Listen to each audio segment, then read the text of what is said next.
Сіздермен бірге қысқаша кино. Дәл осы видеода сендерге британский психопат деген кино туралы айтып беретін боламын. Бұл жігіттің есімі Кейн Берджес. Оның анасы қатты сырқаттанып жатқасын. Түрмеде Кейнге анасымен көрісуге рұқсат береді. Кейннің анасы ракпен ауырады екен. Анасын көруге келсе, анасы қайтыс болып кеткен екен. Ал қайтар жолда лифтіде Кейн екі полицияны ұрып, сол жерде қашып кетеді. Осыдан кейін шамалы күн демалып алады және өзінің ағасы Линкольннің өзінің бандасымен және достарымен жиналатын барға келеді. Бардың сыртында Линкольннің екі адамы Кейнді кіргізбей тұрады. Бірақ бұл жігіттер Кейнге ешқандай да кедергі емес.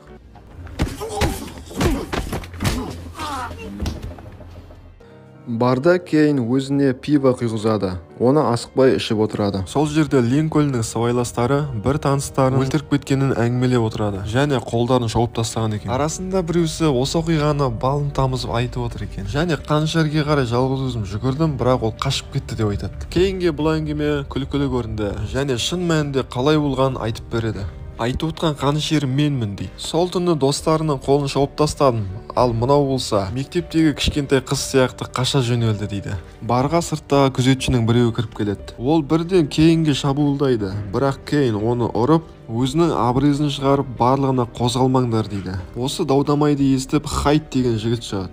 Бұл ағасы Линкольннің оң қолы. Хайт Кейнді сабырға шақырады. Кейн кезінде ставка тігілетін жерлерде төбелесетін еді, бірақ керемет ақылды адам емес. Сол себепті Хайт Кейнмен жақын адам сияқты сөйлесе береді. Хайт мұнда не болып жатқанын аса түсіне алмады. Линкольннің бір адамы Кейн абыройын оқтап жатқан кезде жүгіреді. Кейн болса оны аяғынан атып жібереді. Сосын оның үнін өшіру үшін басынан бір тебеді. Және Линкольн адамдары барлығы тып-тыныш болып қалды. Кейн Хайтқа: "Мен қалжыңдап отқан жоқпын. Тезірек Линкольнді осында шақыр" дейді. Ал ағасы келем дегенше дейін екеуі Кейннің бұрынғы төбелесіп жүрген кезін есіне алады. Кейн сол жылдары аңқау әрі ақмақтау боец болатын. Кейн ағасынан қарызға ақша сұрайды, бірақ ағасы қарсы.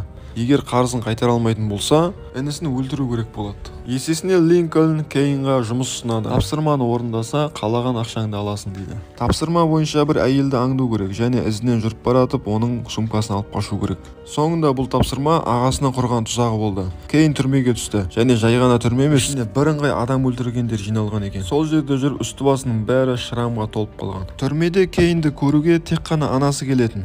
Ағасы Линкольн бірде-бір рет келмеген. Сонда Кейн өзінен басқа ешкімге сенуге болмайтынын түсінді. Түрмеде Кейнді өлтіргісі келетіндер көп болды, ал Кейн болса ешқайсысына да берілмей, барлығымен төбелесіп шықты. Осының кесірінен түрмедегі срогын да көбейтіп жіберді және жеке камераға да шығарды. Бір төбелестің кезінде Кейн осы тірліктің барлығын ағасы жасап жүргенін біліп қояды. Және Кейнді өлтірген адамға қомақты ақша беретінін айтқан екен ағасы. Түрмеде Кейнді көптеген адам өлтіргісі келді. Тіпті бір зэк Кейннің бетіне қайнаған суды құйып жібереді. Бірақ Кейнді өлтіруге ол да жеткіліксіз. Бірнеше уақыттан кейін Кейнге анасы келеді және өзінің ракпен ауыратынын айтты. Линкольн маған қарайласып жатыр дейді. Бірақ Кейн ағасын қанша жек көрсе де ол туралы айтпады. Линкольн анасына қарайласып жүрген кезде Кейн үндемей жүре берді. Осылайша өткен әңгімені тоқтата тұрды. Ал осында тұрған Линкольнның адамдары пиваны көп ішіп қойғандықтан шаптырғысы келеді. Хайт болса бұл нәрсеге ашуланып тұр. Хайт болса Кейн мені өлтірмейді деген ойда. Бірақ Кейн болса Хайтты тізерлеп отырысып қояды және алғашқы тұтқынға түскен кезін есіне алады. Ол әйелдің қолынан сумкасын алып кетті, ал әйел болса ізіне жүгіре берді. Кейн бұлай болған қаламады, бірақ әйелді машина қағып кетеді. Осы кезде полициялар Кейнді тұтқындайды. Және детектив О'Хара Линкольнның қалай жұмыс істегені туралы айтып береді. Линкольн адамдарға қарызға ақша беретін, ал оны қайтара алмаған жағдайда оның туыстарына барып жұмыс тапсыратын болған. Сол жұмысты орындаса қарызыңнан құтыласың дейді. Тапсыратын жұмысының түрі мынау: наша немесе ақша береді де туысқандарын бір адреске жібереді. Сол адреске бара жатқан кезде жарты жолдан Линкольн өзінің адамдарын жібереді, чтобы алып бара жатқан затты ұрлап кету үшін. Сол кезде қарызға батқан адамдардың туысқандары да Линкольнға қарыз болып қалады. Осындай арам ойын жүзеге асырып, Линкольн адамдардың үйлерін, көліктерін, барлық заттарын тартып алатын болған. Мән-жайды түсіндіріп болған соң О'Хара Кейнге ағаңды бізге ұстап бер дейді. Кейн ағасы туралы айтылған әңгімеге сенбеді, сол себепті де қарсыласты. Сонда Эванс дейтін полиция Кейнді ұрып соғады. Сонда да Кейн сынбай Линкольнді ұстап бермеді. Осы кезде барға Линкольн кіреді. Кейн қаруларын тастаңдар дейді. Және ағасына не үшін мені өлтіргің келді деп сұрайды. Сонда Линкольн сен мені сатып бергің келді. Сол үшін мен сені өлтіруге бұйырдым дейді. Кейн ағасына мән-жайды түсіндіреді. Полиция Эванс мені сатқын деп саған өтірік айтты дейді. Сонда Линкольн тұрып, сен мені сатып кеттің ба жоқ па Эванстың өзі айтсын дейді.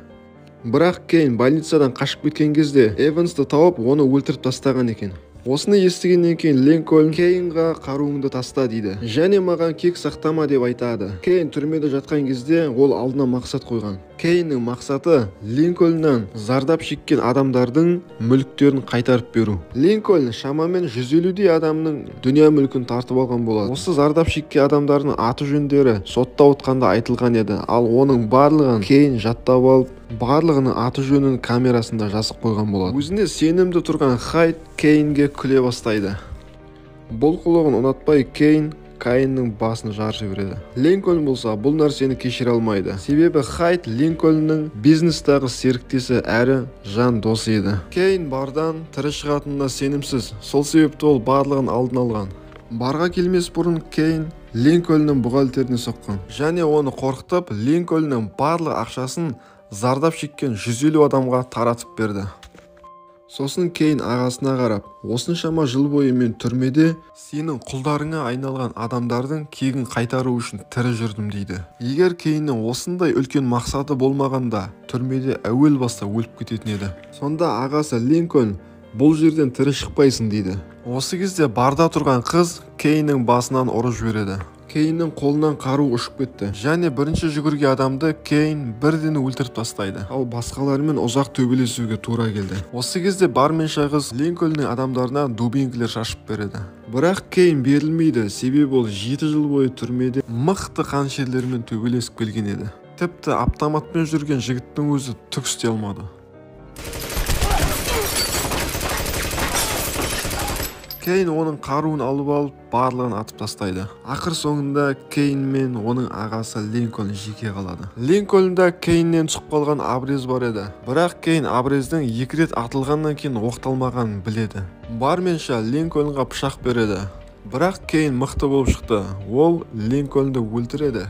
Осыдан кейін барменша қыздан кешірім сұрап ары қарай кете береді. Кейн ұзаққа бара алмады, себебі ол да қатты жарақаттанған болатын. Осыдан кейін детектив Ахариге хаттама келеді. Ол хаттамада Линкольннен зәбір көрген 150 адамның барлығына да жаңа өмірлерін бастау үшін 15.000 фунттан ақша түскенін көреді. Бүгінге осы достар. Егер видео ұнаса, лайк басып арнаға тіркелуді ұмытпаймыз. Келесі видеоны жіберіп алмау үшін қоңыраушаны да басып қояйық. Барлықтарыңызға ассалаумағалейкум.